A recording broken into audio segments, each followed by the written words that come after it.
Bonjour à tous, aujourd'hui nous allons parler de A Cure for Life de Gore Verbinski, ou Goré comme dit Valentin, je sais pas d'où ça sort mais j'avoue que j'ai aucune idée de comment on prononce son nom. Avec Dane DeHaan, Jason Isaacs, et je suis assez contente d'avoir trouvé qui était ce mec parce qu'en fait sa tête me disait quelque chose tout le long du film, et en fait c'est le mec qui a fait Lucius Malfoy dans l'interprétation de Harry Potter, et Mia Goth pour les rôles principaux. Cette nana elle pourrait faire un concours avec Harvey Scrimshaw pour le nom le plus prédestiné à jouer dans un film d'horreur. L'histoire est celle de Lockhart, un jeune cadre dans une entreprise financière dont le patron est parti faire une cure thermale en Suisse. Mais un scandale financier menace l'entreprise, et Lockhart est envoyé chercher son patron, le seul à pouvoir résoudre le problème, s'il ne veut pas être désigné coupable du scandale à sa place. Il n'arrive cependant pas à convaincre son patron et se résigne à rentrer lorsqu'il a un accident de voiture qui lui casse la jambe et le force à rester dans le fameux établissement suisse, où les docteurs lui proposent une thérapie étrange à base d'eau thérapeutique et de vitamines.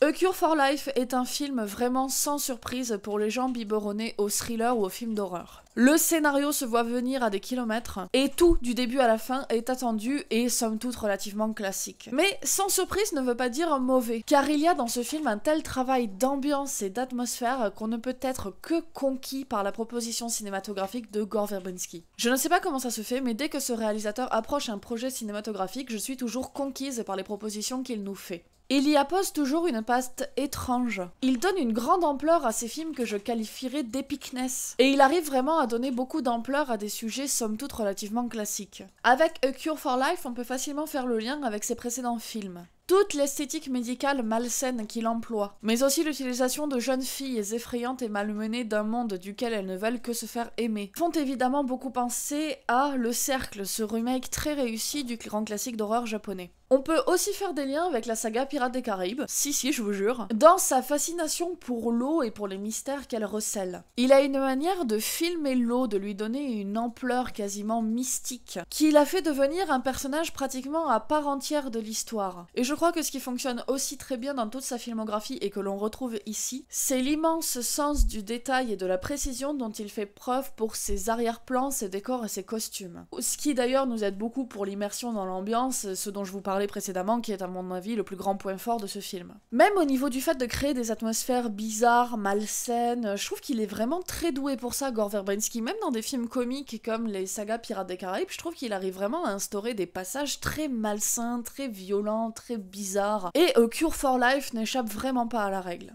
D'ailleurs, certains des plans de ce film sont parmi les plus beaux qu'il m'ait été donné de voir au cinéma. Certains ont d'ailleurs été placés dans la bande-annonce, comme celui-là, ou celui-là.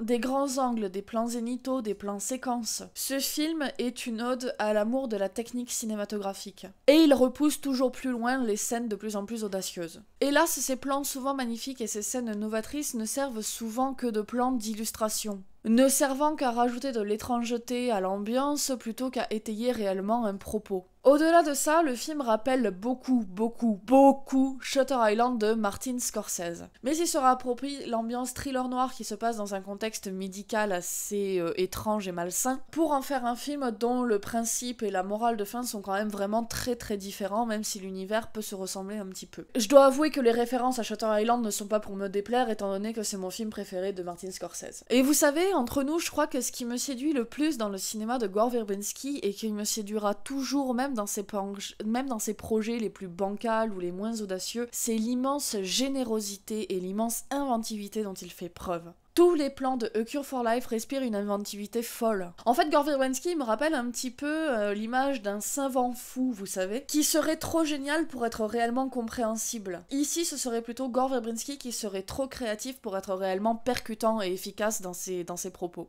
Je vois ce film se faire défoncer un petit peu partout et je pense que je comprends pourquoi, parce que son gros point noir et son plus gros défaut, c'est son scénario et son écriture. La première heure et demie est vraiment excellemment écrite et je pense que le film aurait pu être un chef-d'œuvre si jamais le reste avait suivi. Hélas, lorsqu'on arrive à la fin du film, on a encore beaucoup de questions auxquelles on n'a pas eu de réponse. Et il y a de très nombreuses incohérences et beaucoup de choses dans le film qui, au final, nous font un peu dire à quoi bon. lorsqu'on arrive à la fin. On a un peu une sensation assez vaine, assez gratuite au niveau du projet de Gore Verbinski qui fait que finalement, il n'y a pas réellement de propos auxquels on arrive à s'attacher et on se demande un petit peu quelle était l'intention de la création de A Cure for Life. A Cure for Life reste finalement un film très inégal. Sa première heure et demie est très finement écrite, angoissante, mystérieuse, nous développons un univers qui donne vraiment l'eau à la bouche, mais dont l'intérêt s'étiole assez vite finalement sur la dernière heure. La dernière partie est très peu convaincante et très mal écrite. La fin du film ne nous donne pas toutes les clés de compréhension que nous sommes en droit de demander. Et hélas, ces failles dans le scénario font passer ce qui aurait pu être un petit bijou du film noir ou du film d'angoisse à un simple thriller psychologique